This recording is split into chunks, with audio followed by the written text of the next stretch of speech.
আমি নাকি রাইসাকে ধর্ষণ করার চেষ্টা করছি। এর জন্য আব্বু আমাকে 1 ঘন্টা ধরে পিটাইতেছে। আমি আব্বুরে অনেকবার বলছি যে আব্বু আমি কিছু করি নাই, আমারে কেন মারতেছো? কিন্তু আব্বু আমার কোনো কথাই শুনতেছে না, বলতেছে তোর মতো কুলাঙ্গারকে আজকে মেরেই ফেলবো। আমি তখন আম্মুরে বলি, আম্মু তুমি কিছু বলতেছো না কেন? আম্মু তখন হাউমাউ করে কান্না শুরু করে দেয়। আমি আর কিছু বলি না, চুপচাপ দাঁড়ায় থাকি। এইদিকে আমার চোখ যায় রাইসার দিকে।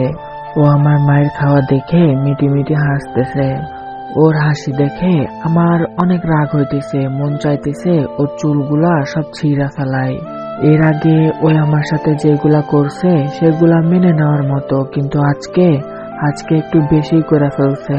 এই সব কিছু ভাবতেছি তখন আব্বু লাঠিটা ফ্লোরে ফেলে দিয়ে আম্মুরে বলে, এই যে এরা আমি রুমে লক করে রাখতেছি, এর রুমের দরজা যাতে কেউ না খুলে, আর 1 ফোঁটা পানিও যাতে কেউ খাইতে না দেয়।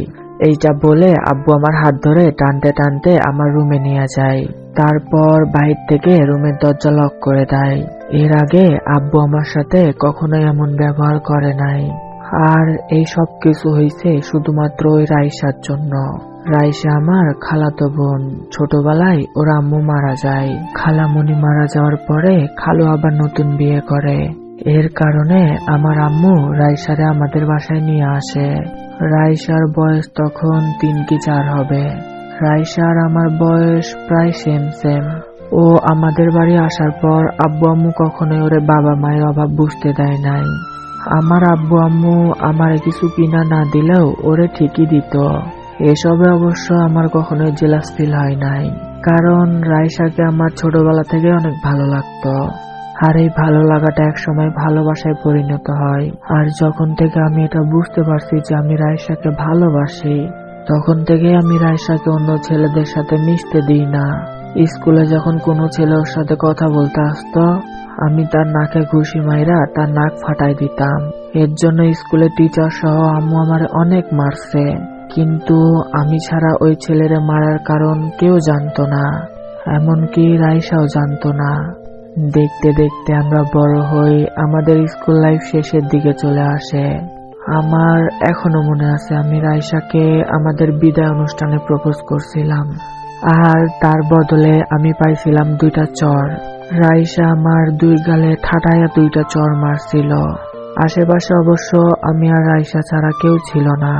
সেই দিনের পর থেকে প্রায় আমি প্রতিদিন রাইসাকে আমার ভালোবাসার কথা বলি, কিন্তু কোনো লাভ হয় না, কারণ রাইসা কিছুতেই রাজি হয় না। সে নাকি আমাকে খালাতো ভাই ছাড়া অন্য কিছু ভাবে না। এইভাবে করে দিন চলতে থাকে। আমরা দুইজনে একই কলেজে ভর্তি হই।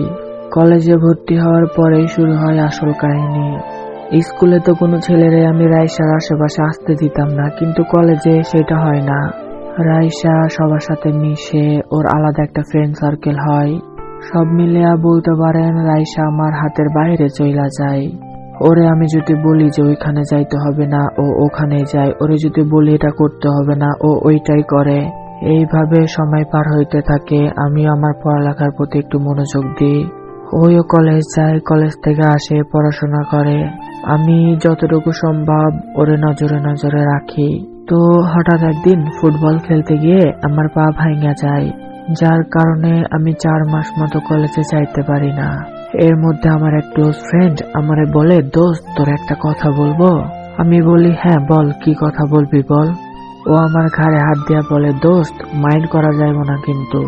আমি বলি আরে পাগলা, টেনশন ছাড়াই বল, কি বলবি বল।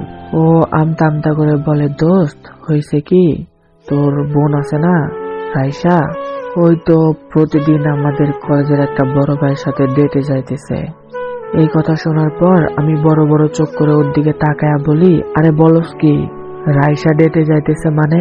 ও বলে, হ দোস্ত, আমি শুনছি রাইসা নাকি ওই বড় ভাইয়ের সাথে 2 মাস আগে রিলেশনে গেছে।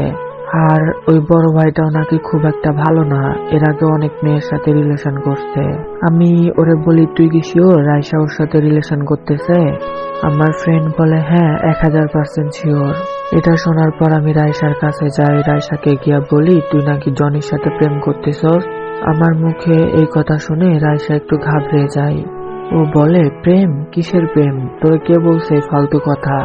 আমি তখন ওর হাত ধরে বলি, দেখ রাইসা, মিথ্যা বলিস না, আমি কিন্তু সবকিছু জানি, আমারে মিথ্যা বইলা লাভ নাই। ও তখন বলে, হ করি, আমি জনির সাথে প্রেম করি, তো কি হয়েছে, কি করবি তুই? আমি তখন ওর হাতে জোরে চাপ দিয়ে বলি, তোর জনিরে কাইটা নদী চলে ভাসাই দিব। প্রেম? তোরে বলছি না আমি তোরে ভালোবাসি, তারপরও কেন তুই ওর সাথে রিলেশনে গেছস? তুই কারোর সাথে রিলেশনে চাইতে পারবি না, তুই শুধু আমার, তোরা আমার সাথে রিলেশন করতে হবে এন্ড আমারে বিয়ে করতে হবে। রাইসা বলে, ফয়সাল ছাড়, আমারে লাগতেছে আমার। আমি বলি, না ছাড়বো না, তুই আগে বল তুই কেন জনির সাথে রিলেশনে গেছস?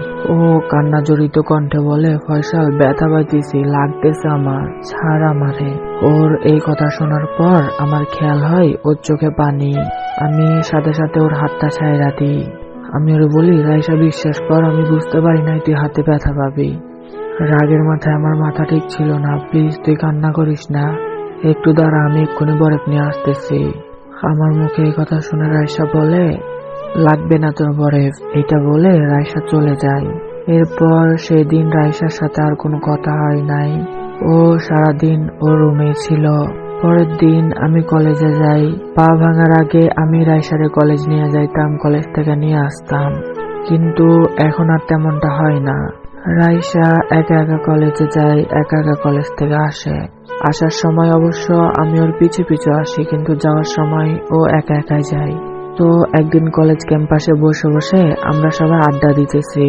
ঠিক তখনই আমার সেই ফ্রেন্ড আমার পাশে এসে বসে আর কানে কানে বলে, দোস্ত, রাইসা তো জনির সাথে লেকের পাড়ে ঘুরতেছে। এটা শুনে সাথে সাথে আমার মাথা গরম হয়ে যায়।